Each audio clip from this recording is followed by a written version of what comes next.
Yeah, welcome to the first podcast Wow. with me, Brian, and Anthony, and the secret to presenting success. Yeah, I'm curious about that because obviously I came to see you at Pinewood Studios some time ago, a few years ago, and I was a novice myself, hence my interest. And you made it look so easy Yeah. until I realized how much experience you've got. So, and I realized, and over time, as I've been watching you and Gemma do your training courses, I've realized you must see thousands of people coming through your training courses.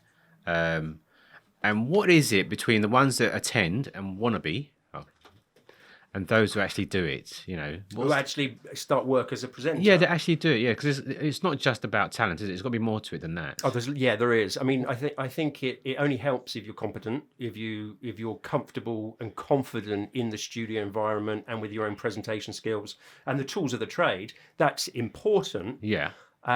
Because when you're comfortable and confident with that, then you let your personality come through. When we're uncertain and anxious in front of cameras, in front of audiences, we hold that personality back and just worry about saying the right thing. Okay, so you're talking about personality. Don't mean to cut over you. Okay. But, right. But So don't. But I did. But as you're saying that, yeah. But a lot of people act as if they have personality. So isn't it? It's not about a fake personality, then, is it? Because there's got to be the genuine quality we're talking about, not acting a persona, but the genuine persona. If that makes sense. Yeah, you're right. You have to be comfortable in yourself, in your own skin, and your own personality. Absolutely. There is a performance, but Yes. that performance is energy, enthusiasm, and passion for what you're doing. Which is what you call Baraka Day. You refer to this thing being your best self. Yeah. So you're talking about, if this is my character, hamming out my character, not trying to be somebody else. That's right. Yeah. If you start trying to copy people, then people can see that. Sooner or later, you'll be caught out.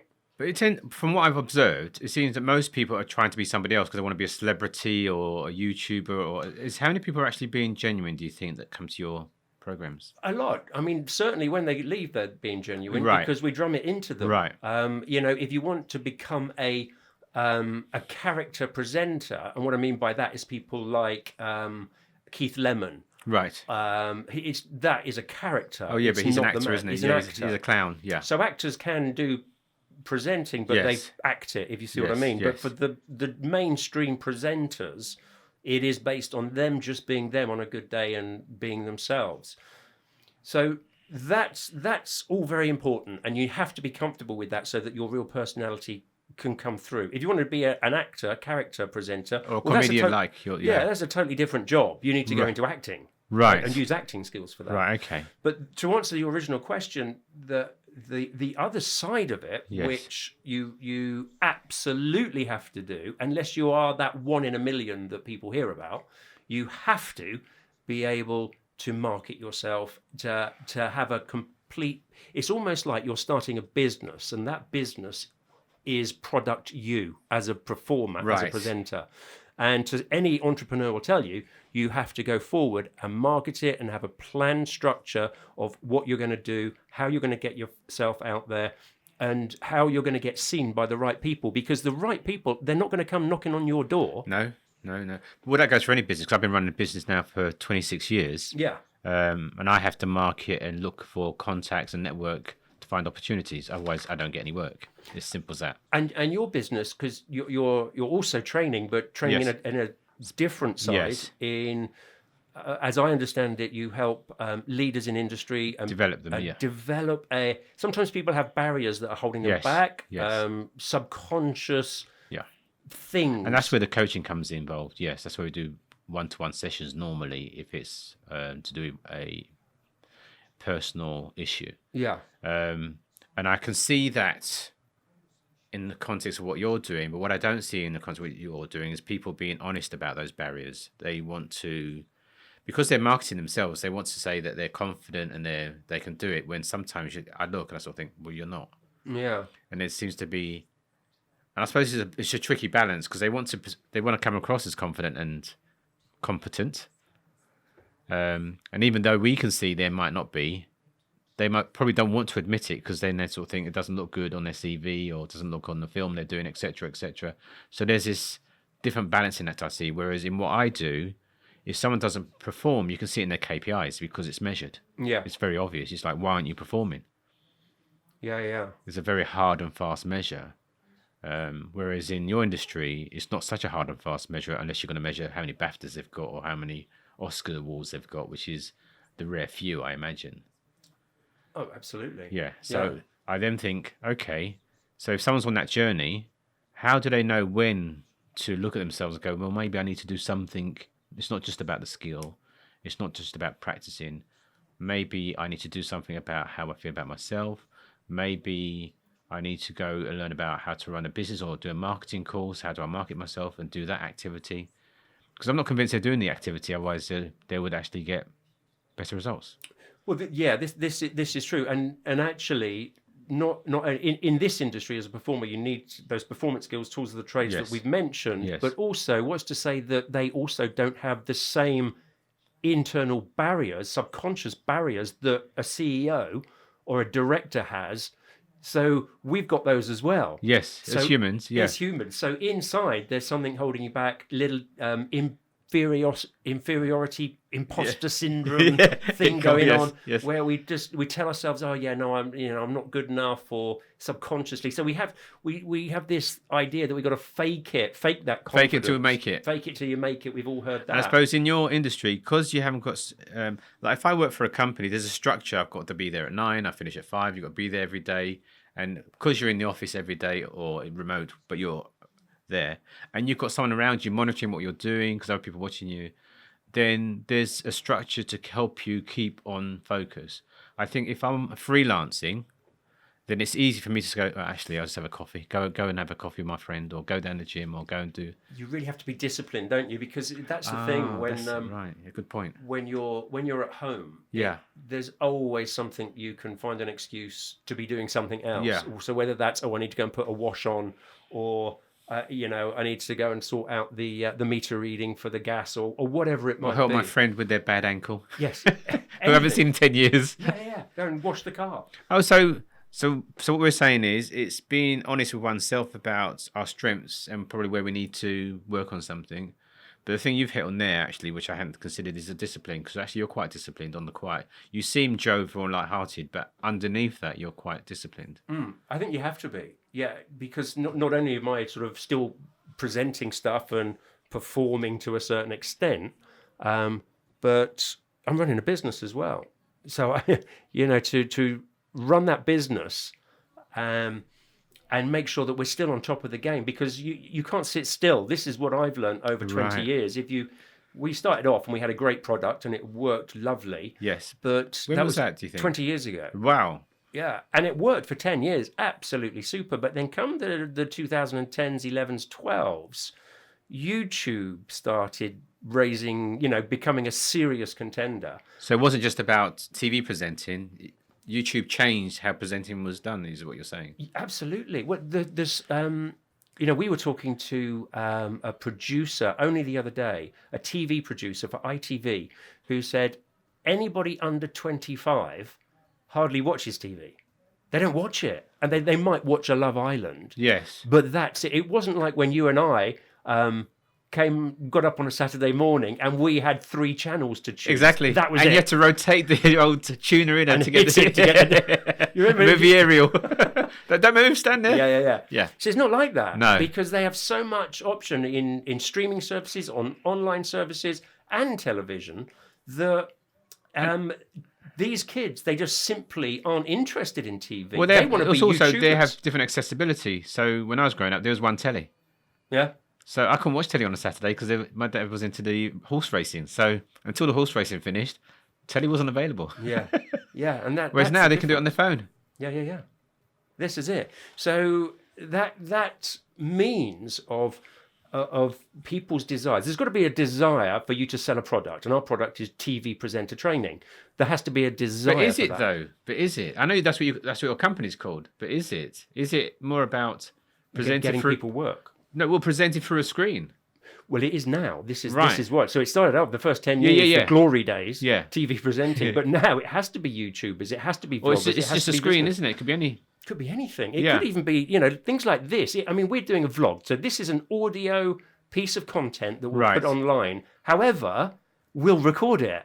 And that will Yes. go on as well. Yes. And it's not like we're necessarily using any presentation skills here at all No. that I would train on the course. Okay. We're not, but we're filming it. And so people are just used to, and I think it was the come about of things like Big Brother. We're very used to, since Reality those days, TV. reality TV, Right. we're used to watching people on screens who aren't polished professionals. They are just, warts and all, individuals being absolutely themselves. Okay, within that, they do play up to the cameras a bit. They Yes. do sensationalize and stuff like that. But there's You no speak for yourself. yeah. But there's no sort of necessary skills as such in presentation to be able to do that. You've just got to be a bit cheeky and understand, oh, I'm going to be controversial because I know it's going to get views. So as you're speaking, that sounds like you're talking about Brian to some extent, because you're natural. What I'm saying, you've been in this industry a long time. You've got a lot of experience. So do you think that maybe you take your experience for granted now, because you've been doing this for over 20 years? Well, more than that, actually. Well, yeah, I mean, I started off as a performer myself. So, Yeah, when was that? ooh, crikey, 1920, something like that. 1920. So 1920. No, I was 19 or 20. It wasn't 19. 100 years ago. So 100 years ago, you started presenting. Okay. So you've got 30 years experience. Yeah. And that comes across when speaking to you, even though you have a very light, jovial way of communicating, underneath that, one can sense the seriousness of what you're doing and that you actually do know what you're doing. Yeah. Just need to watch you on a mixing desk or setting up cameras or talking about how to present and showing a bit of doing a demo when you do your demonstrations. One can see you know what you're talking about and your feedback. So how do you remember what it was like when you were 19 and 20? Because that's where these people are. Yeah, no, that's an interesting point. I think that goes back before I even started training. I remember my father trying to train me stuff, trying to teach me stuff, and he was a Victorian type. You know, that's how they were after Yeah. the Second World War, and he knew no different really. And you know, it was a bit of an iron fist ruling of the family, the head of the family, very old-fashioned sort of Right. standards in today's modern society. But that's how it was. And he would just, his way of teaching was, you do it, and if you don't do it, you get shouted at, and if you don't do it, you get shouted at even louder, Right. until you get so inside as a young child, Yeah. you're so closed and afraid Pressure. to do anything that Right. you can't do anything. Right. So I think that from that, understanding how not to do it, Yes. that was ingrained. I know how it doesn't work. Right. And I know if somebody is closing down inside, Yeah. that they're not going to put, certainly not in an environment where they have to feel safe and able to let be themselves. And that's quite brave, and you have to be quite vulnerable in a way, because if people are watching this, and then we put this up on YouTube and we get, I don't know, 150 comments Yes. saying, "Oh, Brian, he's an absolute blah blah blah blah blah blah blah," or Anthony, he's rubbish. Yeah. It's going to hurt somewhere. You're going to go, oh, that's a bit. Your ego gets bruised. So to do that, to do it competently, and actually to put all that aside and not worry about that, Yes. it takes a person to be brave, and that's where I think having the skills and talent in the actual right, okay. delivery means you can just put all that. You're not worried about any of that. Right. So there's two things you've mentioned there. You've mentioned the person being brave to present. Okay. But the thing you were talking about before that was you learned from a young age how not to develop somebody, coach them, train them, because if you put someone in pain by shouting or hitting or whatever, they close down. So that's not the way to do it. And what I've noticed with your training, from my own experience, I don't want it to sound like an advert. I'm talking about your skill and how you do what you do, not advertising your company here. Yeah. Okay. So what I've noticed you do is you have this very light touch, which is kind of magical, because you have this light touch when you're demonstrating or saying or encouraging people to do things. So I remember when you said to me about using auto cue, and I was terrified because I'm dyslexic, and I'm thinking, oh my God, an auto cue, dyslexia, those things don't go together in my head. Yeah. And by the end of the day, you had me using auto cue, and I was like gobsmacked, absolutely gobsmacked, because what you did was you was just getting me to relax and just talk, and it didn't matter if I got all the words. You said, don't worry about the words, Anthony, just talk. You'll get some of them. It's okay. And by the end of it, I was doing it thinking, I can't believe I'm doing this. So I'm interested in how would you describe your style to do that? Because I think that's the magical bit of what you do. Yeah, I think, this comes again from my own experience, Yeah. and I think one of the things that good trainers or good advisors, mentors even need is to have done it, to have been there, and to have got it wrong. I've got it wrong more times than I've got it right.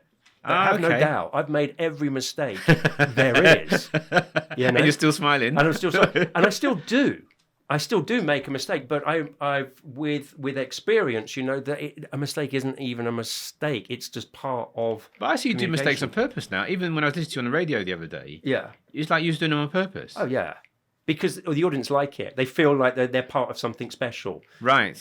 So yeah, we do muck about and have fun and don't really worry about if it's a mistake or not.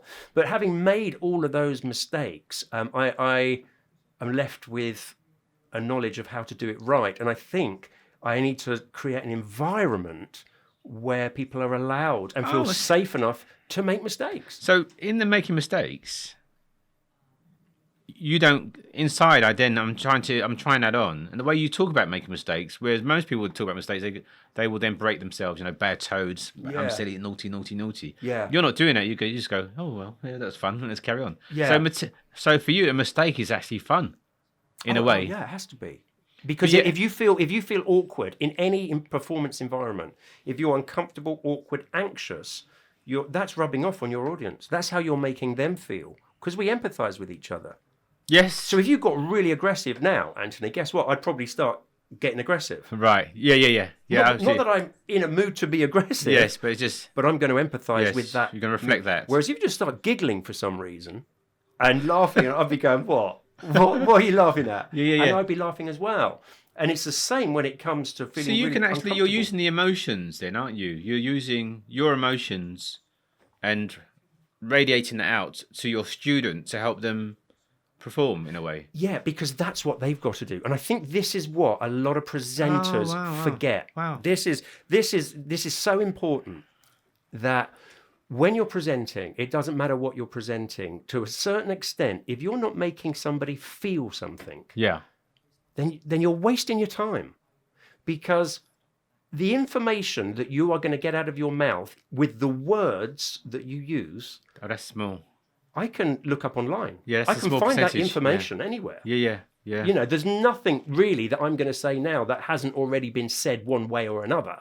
This is just my particular angle on it. Yes. And you can see by my voice tones, the way I'm looking and the way I'm using my body language, how I feel, whether I'm really enthusiastic and passionate and I believe this, or whether, actually I'm just going through emotions because it's just words.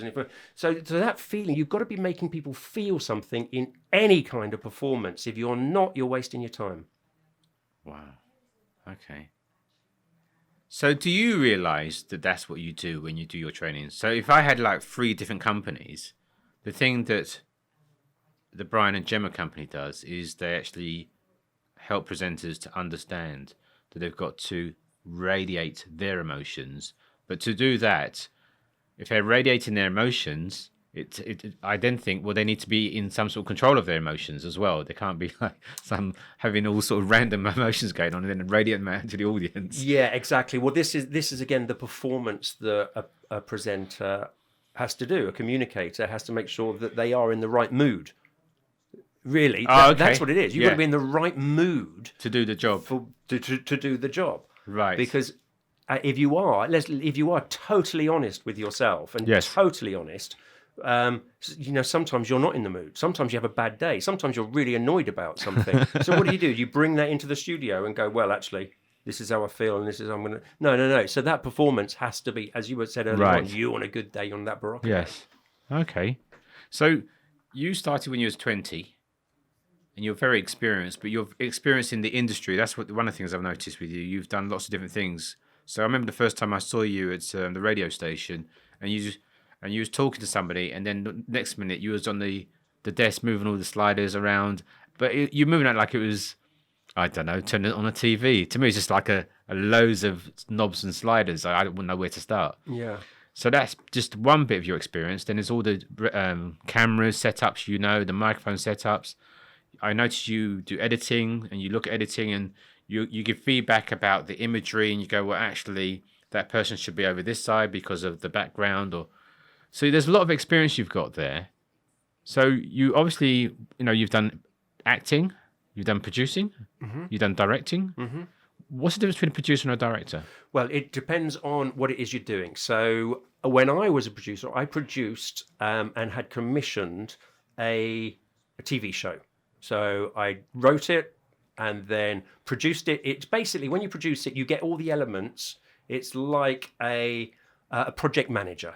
Oh, okay. All the elements that you bring together to make a pre-recorded show. Yes. It's different on a live show. That producer on a live show, so you've got a channel like Gems TV or QVC, the producers there will actually be more of a director. It's quite confusing. Right. So in a live TV scenario, the producer then isn't bringing all the elements together to make the show happen because it's already there. It's an ongoing thing. They're focused on a smaller part of the task. So they're the driver of that show. Right. Bringing in the VT, the videos, bringing in the guest, when's time to do this, when's time to do that, and all the bits and pieces. So there's not a director as such on a live show. Okay. They're usually referred to as a vision mixer or a vision director. But every channel's different. This is it. It all gets mixed up and crossed on live. Yeah, but you know this, you see. Yeah. And it's difficult to explain sometimes because people say, so what, how many people are in the gallery? It depends. So in an environment like this, when you say, where's the producer? How many? Well, that's me. Yeah, you're doing it all. I'm doing it. Yeah. Well, where's the presenter? Well, that's me. Well, who's the producer? Yeah, that's me. And who's going to make the tea? Well, that'll be me. No, that'd be me. I'll get the coffee. Yeah. So this is just a very small radio station. Yes. But by the time you get to Radio 1, of course, they will have a producer. Right. So Greg James on Radio 1 has a producer like a live show. Yeah, but I suppose what I'm saying is, if I was a person that wanted to run a TV training company, I've done a bit of acting, or a bit of presenting, not even acting, I've done a bit of presenting, and I'm going to now run a company and train people how to be a presenter. But I haven't been a director, I haven't been a producer, I haven't been an actor, but I've done presenting. There's a difference between that person that delivers and the person you are that's had all these experiences. You see, that's where I'm coming to. Yeah, funny. We were only talking about this with Gemma actually last week on. When you say we, it wasn't me. I wasn't there. Yeah. Gemma and I. That we. Yeah. We were talking about this, and it is quite frustrating because you'd get somebody who might be a shopping TV presenter, right, and with years and years of experience on shopping TV.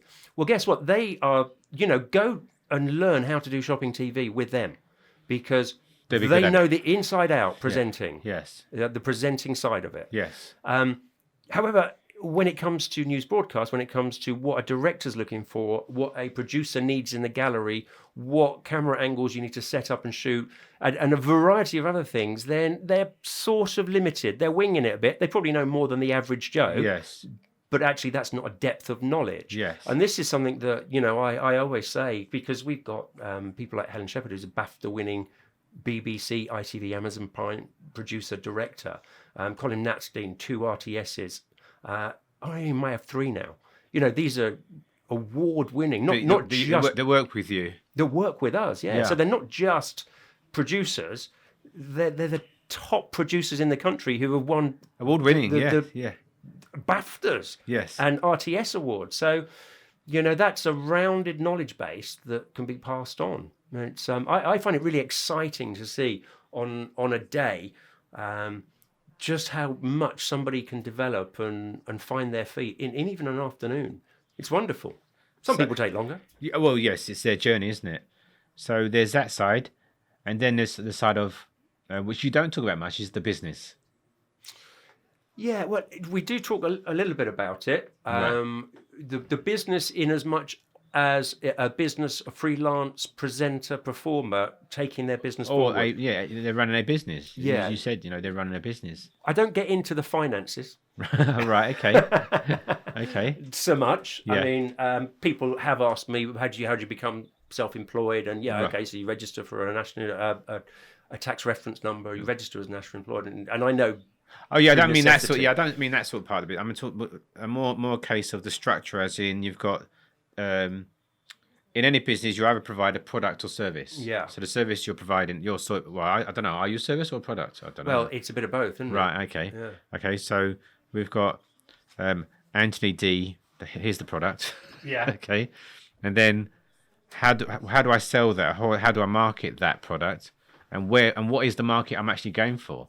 And do people spend the time to understand their market, or do they spend the time to understand how they're going to, what's the strategy to infiltrate that market, and get their product, which is themselves, out there? What's the service they're going to provide? Yeah. Are they going to just turn up and present and go home? Are they going to, I don't know. See, this is what prevents most people starting out actually going forward. So we do spend a lot of time talking about this, Right. Because it's essential. You could be the best presenter in the world, Well, but, actually, I am. but if you don't do that marketing and that business side of it, you're going to right. be the best presenter in the world in your bedroom No, that nobody nobody knows. sees. Yeah. Yeah, or your 150 In the shower, actually. subscribers on YouTube. Yeah, or in the shower. Well, I don't want to know Singing. what you singing. get up to in the shower. Yeah, singing. Anthony. It's up to you. Singing.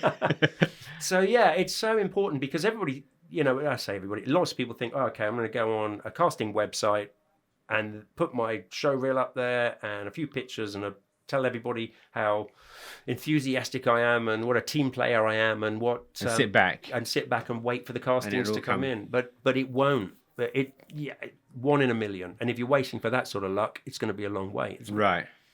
So there's things that you can be doing. So there's the proactive part. Absolutely. It's would Gemma from TV training and radio presenter, award-winning radio presenter, another one of the team.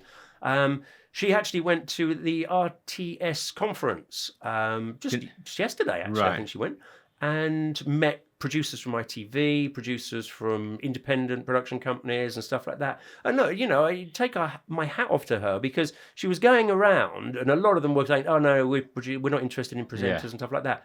But then she just found the one who was. And this producer said to her, oh, I could have just done with you. Just keep sending your stuff in. Every time you've done something, keep on my mind because something will come up and I can really use someone like you. Right. So and she'll get a job from that. That's legwork, isn't it? And that's legwork. And that's what the vast majority of people aren't doing when it comes to performance. And if you could put percentage on legwork against practicing my skills in front of a camera, what percentage would you put on legwork? I would put on legwork probably 70%. Right. It's big. You're right. It's big. Right. It really is. Yeah. Wow. That's, yeah. But I always say, I always back that up with there's no point doing that 70% of legwork if when you get that audition, you get that opportunity. 30%. You haven't got the 30%. And you go in there and go, oh, well, I don't really know how to use Talk. But thanks for the opportunity. Yeah, exactly. So you've got, ideally, you'll be top of your game when it comes to using AutoCue, TalkBack, multi-camera interviewing skills. Really, that complete freedom of confidence to let your personality come out needs to be there for you to absolutely rock it when those opportunities come along. And they will if you're doing 70% legwork. Okay. And they will. So you've got quite a bit of experience since the 1920s. Yeah. Okay. And you've seen the industry change. You said, since the advent of YouTube, and probably not only YouTube, but the quality of cameras now that someone like me could buy is, I'm not saying it's broadcast quality, but it's pretty good at a price point that's doable compared to many, many years ago. So I've noticed that the quality of cameras now, for probably $2,500, you get quite a decent camera to do YouTube videos with anyway. Oh yeah, you don't even need that for a YouTube video. Right. I mean, you've got a 4K camera on your phone probably. There you go. And what do you need any higher than that for YouTube? An HD would be fine. And just a microphone. That's the important bit. Right, because so many people just think, oh, I've got a great quality camera. Yes. And then just film. And if the sound is bad, it's 50% of the quality of the video. The experience. So I would spend more money on a decent microphone than I would on a camera. If I was just doing YouTube vlogging, I'd use my 4K phone, Yes. get a tripod, and then have a microphone attached into External it. mic. A really expensive one. I'd probably spend 150, 160 quid on a microphone. Oh, right, okay. And have that, and then I am away. You've got, if you can edit a bit as well, just the basics, that's all you need. Right, so that's, now if you go back to what we were saying when there's 3 channels, because I remember when Channel 4 came along, I was like, oh my God, Channel 4, so much choice, confusing. Oh my Little God. red triangle in Scotland. So So now we have all these channels where people have. So there must be more opportunity in a way, given you've got more accessible to make video. Whereas before you had to go through, what I was going to say, you had to go through the BBC or ITV or Channel 4. So you only had 4 sort of channels of opportunity. Now there's just, it's huge. It's vast, and it's so much easier as well to make your own opportunities because of YouTube, because of Vimeo and things like that. You can start your own channel and start putting stuff up there. And these vloggers are making, if they get a brand right that people are interested in, they what they're doing, do a bit of research on how to get subscribers, and they understand how to communicate, then they can make a very nice living just on YouTube. So they don't even need a Channel 4, Channel 5, Channel 6. That's what I'm saying. It's made it much more accessible. Yeah. But there's 900 Sky channels, so my gosh. And compared to the 3 or 4 we had back then. And then all the radio channels as well. All across the country, loads of radio, and abroad. English. If you're a native English speaker, yes, you have a huge advantage because you can go abroad and work.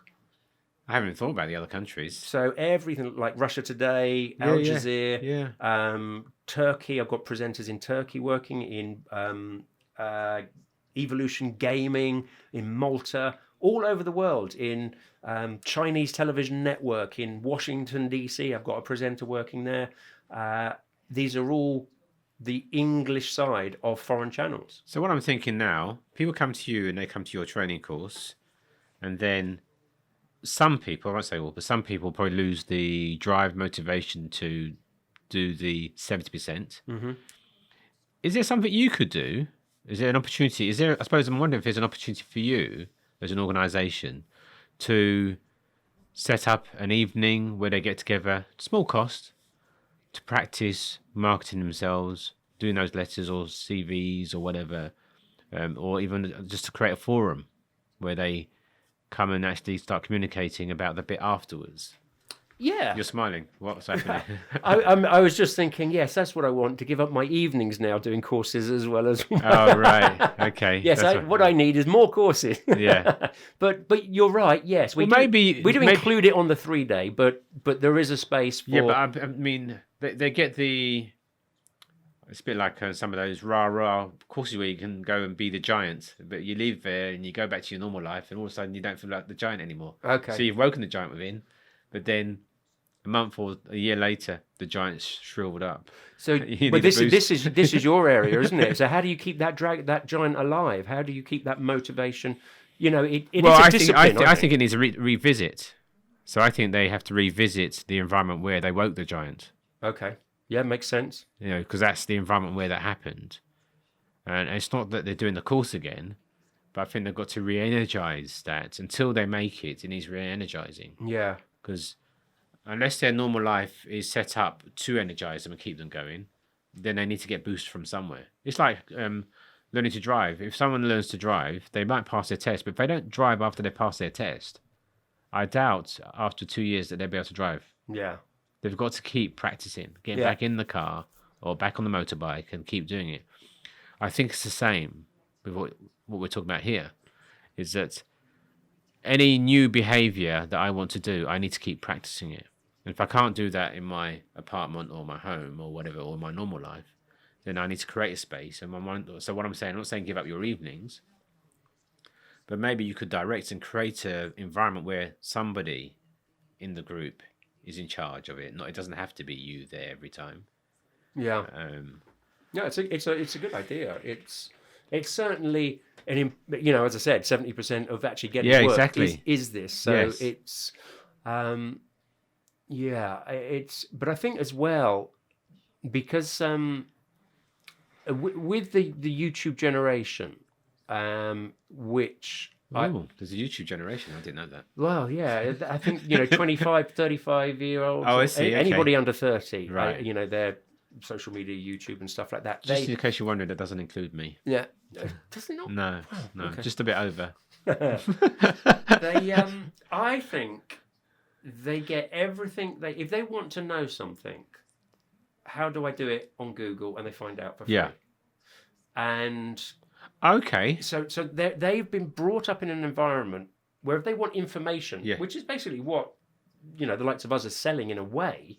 If they want information on how to do, You raise an interesting point. how to do, they just go on YouTube and do it. But what they're missing, But that's only two-dimensional. yes, exactly. What they're missing there is somebody with experience to go, okay, I recognize your problem because I recognize it. I've seen it before. Yeah. I've seen it myself. Yes. I've worked with it many Yeah. times. I recognize exactly what that problem is. And not only that, I know how to fix it.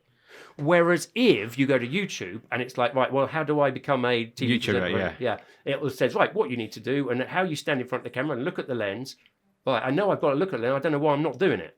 Well, I know why you're not doing it. Yes. It's something in here, which They're not going to I get can from identify, yeah, which you're not going to get from a generic video. Or information. Yeah. And I'm sure your field is even more to do with that. Oh yeah, you can't get what I do on pre-recorded because people are not. How can I put it? People are random. Yeah. So There's the if 7 billion individual, the 7 and billion everyone ordinary people. and everyone is individual. Everyone responds differently.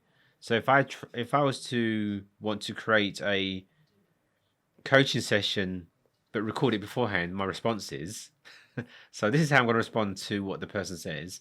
It's not going to work because I'm guessing, and everyone responds differently. And if we think about ourselves, I can respond. I can give 5 different responses to something just based on how I feel. Mm-hmm. So I'm not consistent myself. Depending on what mood I'm in, what's just happened, whatever, I will give a different response.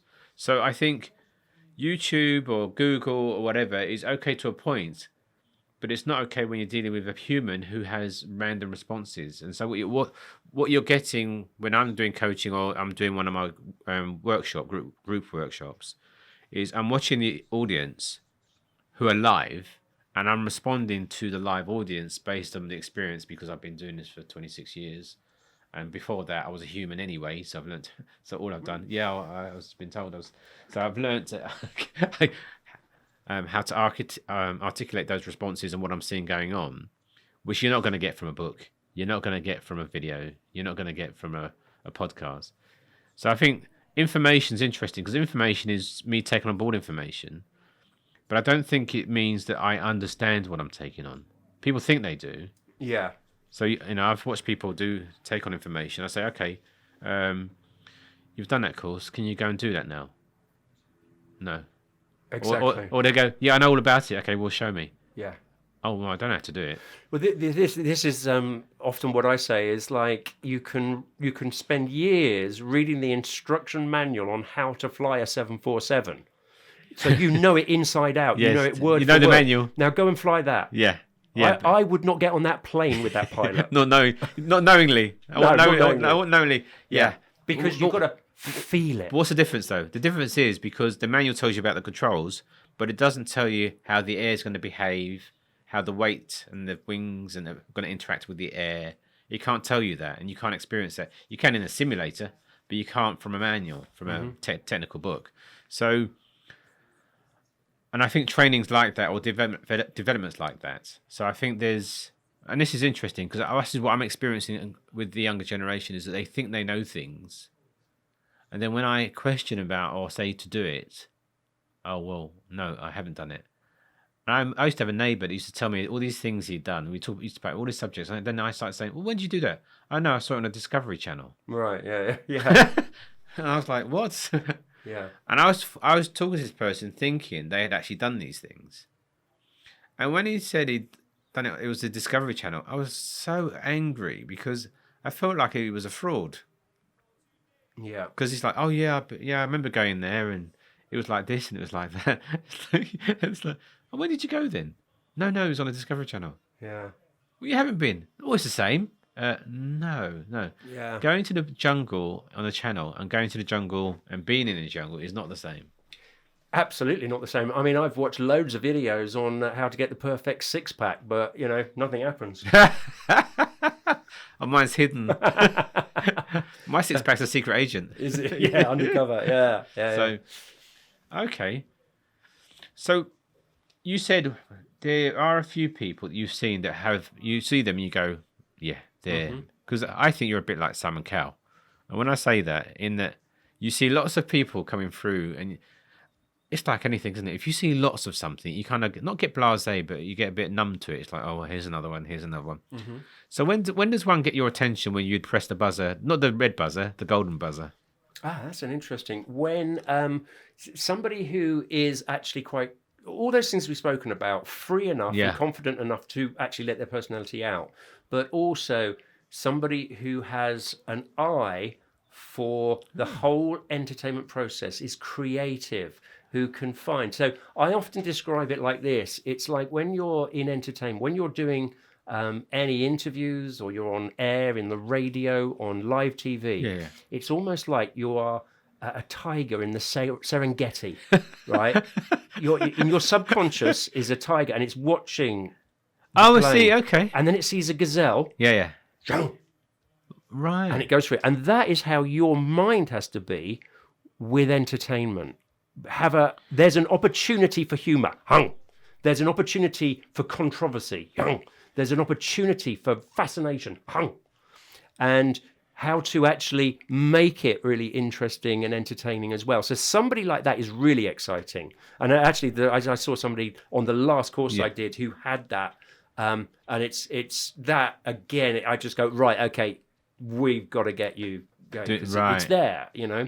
But I think a lot of the time people are so, I don't know if they're insecure, but they're not. We'll say they are insecure. Well, maybe they are insecure, Yeah. that they don't trust themselves enough to go, that's an interesting, funny bit. They go, oh no, I'll hold back. Well, you're because doing that, people don't you? might I thought you're criticise. doing that. You're observing, and you're as the master here. Okay. The master. Yeah, the master presenter. You're doing the courses. You're presenting. You're training people. So Yeah. you're like the master. Okay. So when you described it, I thought you were saying that you're watching and you're going, oh my god, yeah. Oh no, I'm not. No, Oh, no, right. That's what they have to be doing in their head. They Right. have to have that mentality to be able to realize what is entertaining. And that they could be doing Newsnight. I'm not talking about wild and wacky stuff. It can be, Yeah.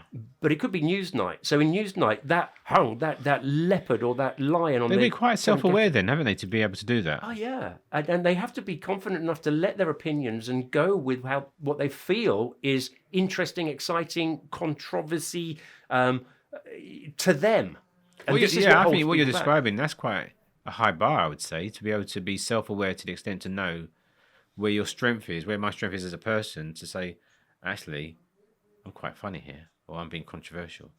I don't know if people have that ability normally to observe themselves or to evaluate how they are in relationship to the audience, or do you think they do? Do you know what? I am a great one for keeping things simple. Don't overcomplicate the process here, because the process that I have, and that might just be because of that complete comfortableness in front of a camera, in front of a thing, is all I'm doing is I'm constantly on air. I'm constantly listening and going, where's the opportunity? Where's the opportunity? And it could be bang, fascination. It could be bang, a bit of humor. Where's the opportunity for what? Entertainment. Oh, right. Because what I'm not going to do I see. is Okay. sit or stand there or sit there and just deliver words very naturally, possibly, Yeah. and just keep delivering words. So now you're not naturally entertaining then? I think everybody is joke. to a certain extent. Am I? Unintentionally sometimes. Oh, yeah, very much so. Yeah. Okay. But that's not the process when I'm down the pub. Do you know what? I say that's not the process when I'm But that down the is, pub. you are but entertaining down the pub. I think I've been doing it so long that it happens without me even thinking about it now. So it's just how you are. Because I've been doing it so long, I have an eye for that's funny. Since the 1920s. Since the 1920s. Yeah. Oh yeah. Should have heard my stand-up routine about Titanic. It was great. Was it in black and white and going Yeah, fast? it was. Okay. Yeah.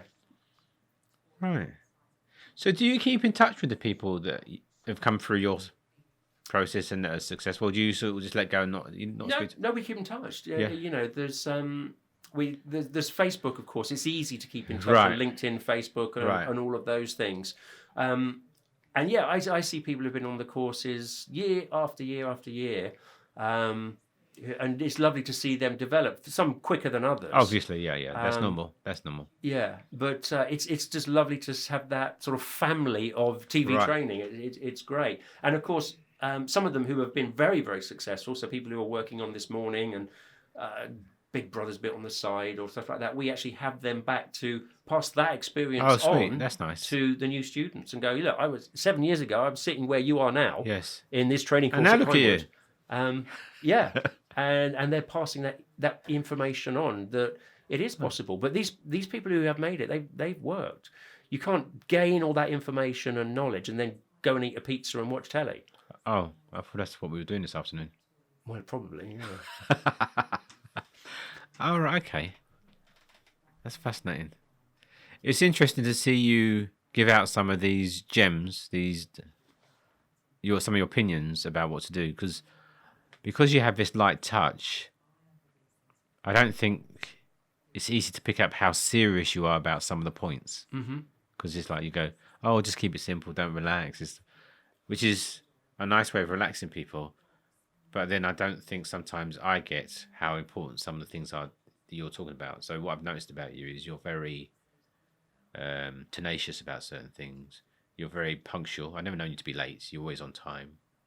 And you are aware that you're running a business, but no one speaking to you would be aware that you're running a business. So it's like that business brain is at the back there. It's not in the forefront, because when you're communicating, it all seems to be about some lighter level of thing. But I know there is a more serious side in the background, but you don't show that much generally. Yeah. And the reason I'm saying this is that anyone coming along to see you probably doesn't realize how important that 70% is that we talked about, because I know you're focusing on the 30%, which is the presenting and the skills, and I'm sort of thinking, well, how do we get the message to them that actually this is important? We're not saying it's 30% of effort. It's important to have the skills. It's important to have your talents and to develop that. But actually, we've got to do the work. And if you're not doing the work, why are you not doing the work? And I suppose that's the loop back then, isn't it? If I'm not doing the work of marketing myself or saying what the product is, maybe that's where the weakness is. And that, a lot of the time, I think, is to do with that imposter syndrome, is to think, I'm not good enough. Yeah. And that's because they right, haven't practiced those talents, those skills. They are not fully 100% sure that they can go to an audition and deliver an auto cue well, because, again, you can do a week's course and you can do a 4-week course, but the last time you read an auto cue was 6 months ago. Wow, yeah. You're not going to walk into that audition with that. So somewhere in here in the subconscious, where our subconscious is going, oh, no, I'm not ready for it. So you work at a radio station part-time, which is you giving of yourself, because, you get up crack of dawn. Well, yeah, before the crack of dawn, actually. It is. Yeah, it is. Yeah, even the cockerels weren't awake when you got up. They were saying, like, shh, we're still sleeping, guys. And that's you giving, because, you're not getting rewarded directly for that. So is that just you giving to the community and keeping your hands in and practicing the skills yourself, or because it's quite a bit of effort to do, and it's a commitment which you've made. Yeah, I suppose it is. It doesn't feel like a big effort or commitment. And I'm not saying it is. I'm not saying, but it is. I agree. I know what you're saying. Yeah. If you do something every day, it's just normal. So I've been doing it for a couple of years now, and that really is to just keep a foot in, to make sure that my mind is sharp to that entertainment process. Right. That I'm still aware of how to present and how things are changing and what things on radio are necessary. Because, I've learnt stuff as we've gone on about, why we do this and why we do that. Right. So even now, and running my own radio show, I'm still learning. I've learnt stuff from that. So anything that I do can learn, genuine experience and stuff, I'm up for that. What I'm not up for is doing a TV show or a training course for free, because I'm not going to get anything. Oh, no, I'm not suggesting you would. No, that's no. But I've noticed, for example, once a week you're sort of up at 5 o'clock in the morning to do this, which is not an easy. No, a lot of people. If you said that to some of your students, for you to get into the industry, you might have to get out of bed at 5 o'clock in the morning. They might go, "Oh, I'm not sure I fancy that." It amazes me because I hear stuff like that all the time. I hear stuff like that all the time. But that's the activity that gets an experience, because you're even doing it now just to keep your finger in, Yes. really, isn't it? Because Yes. you don't need to do it. You're proven already, Yeah. right?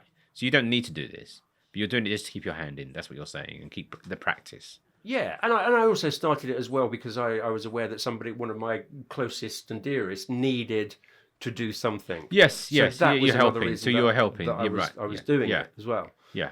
What I'm saying, Brian doesn't need to. That's what I'm saying. Yeah. Brian in himself. So That's So right. you're doing it to keep, and yet someone who's new to the industry, they need to do it more so. Yeah, they really do. In my view, a novice would need to do it more so to get the experience and get out there.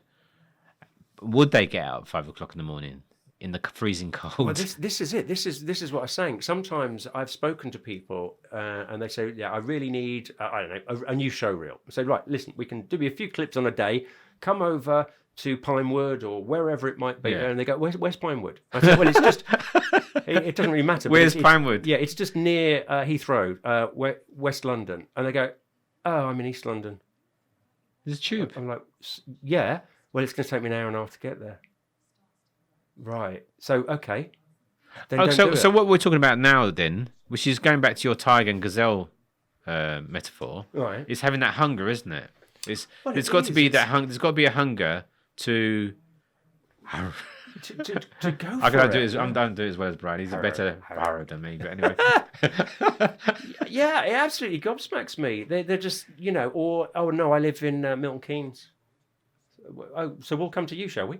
to take the whole Pinewood Studios to their house. Yeah. I mean, don't get me wrong, not every, but there are people out there. Yeah. And I think it is because it's one of those things with presenting performance. When you watch it done well, Yes. it looks easy. It's one of those things. Well, I think you make it look easy. Well, thank you. I'll take that as a compliment. Well, it is. Because if it looks easy, that's why so many people think, "Oh, I could do that." Well, I they're remember doing the is first time I talking. saw you, the first course I came to, I was watching you, and it was like a few minutes in, I was thinking, this guy's actually, there's more going on here. This guy knows what he's talking about, because you were being a bit of a clown to start with. So I was thinking, oh, he's a bit of a comedian. and then afterwards, then a few minutes in, I was thinking, no, he knows what he's doing. And it's when you started moving the equipment around and demonstrating how to stand in front of the camera and not wave around, and you started demonstrating things, thinking, no, this guy actually knows what he's doing. This is so you had that ability. It was like that ability to make it light and easy, but actually there's a lot going on. A bit like a swan, they say, don't they? Swan. It's Yeah. There's going on underneath. Yeah, so that's the kind of atmosphere I try to create is, Right. so if I'm, a clown or I try to be humorous, Yes. it's because I know that if people aren't going to get up and stand in front of the camera and have a go, if they've got this serious, stern father figure from my boss going, right, you've got to get there 1920s. and get it right, and if you don't, we'll slap your legs. Yeah. No, nobody wants to get up. Nobody. Right. Whereas if you have that feel of, look, just have a go. What's the worst that can happen? Yeah, all right, let's see. And given your options, because you've been, you've done producing, you've done acting and directing, etc. Why do you still choose to do TV training? It's not even TV training anymore. It's video screen training. But Yeah, it is. Why do I still choose to do that? because you That's a good could question. do other things, because you've got contacts in the industry and etc. But you choose to still give people the opportunity to get into the industry rather than exploit the industry more yourself. And that's an interesting choice, and it is a choice. You have chosen it. Yeah, that is an interesting one. I think one, it's like TV training. I remember in 2001, I was Back in the good old days. Back in the good old days, I was designing the logo for the company Oh, right. on my dad's computer. Oh, wow. I was designing it, and actually, I remember the actual day because my partner at the time phoned up and said, "Have you seen the TV?" I went, "No." He goes, "Go and have a look," and it was 9/11. Oh, my gosh. Yeah. And that was the day I started the thing. So I'd been doing a few bits and pieces in training, and then that's when the idea sort of came together. Okay. And so that's like 19, 20 years invested. Yes. And it is like my child. I don't have children, but that is your my child. baby. Yeah. And people have come and over the years and joined and gone and all the rest of it, and and it's taken a lot to keep it going. I'm sure. Sometimes. Yes. But I'd like to see it flourish. I'd like to get to the point where that's happening with all these fabulous award-winning producers, directors, and Yes. and it's running itself. And then and then maybe I would go back and do more performance and stuff like that. Okay. Wow. Yeah, you never know. Or maybe I'd just sit on a yacht, watching the world go by with my pina colada. Oh, pina colada. I wonder if you go in there. Where's he going with that one? Oh, this has been fascinating, though. Thank you. Yeah, thank you. Yeah.